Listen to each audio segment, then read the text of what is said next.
નમસ્કાર ખેડૂત મિત્રો, રેડોક્સ ઇન્ડસ્ટ્રી લિમિટેડ તરફથી આપ સૌનું હાર્દિક સ્વાગત કરું છું. આજે આપણે સૂત્રાપાડા તાલુકાના વડોદરા ગામે રામસિંગભાઈના ખેતર ઉપર ઊભા છે. તેણે તેની મગફળીમાં રેડોક્સની રિફંડ દવાનો ઉપયોગ કરેલો છે. તો પહેલાં તો આપણે તેમનો પરિચય લઈ લઈએ. તમારું નામ, નંબર, મોબાઈલ નંબર. રામસિંગભાઈ.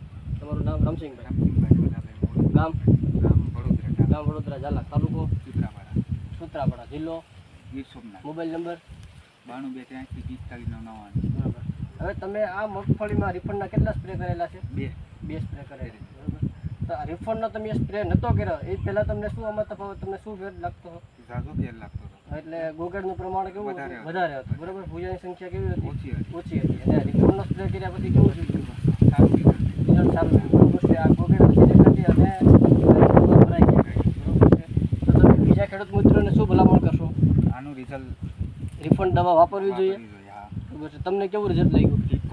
એમને 100% રિઝલ્ટ.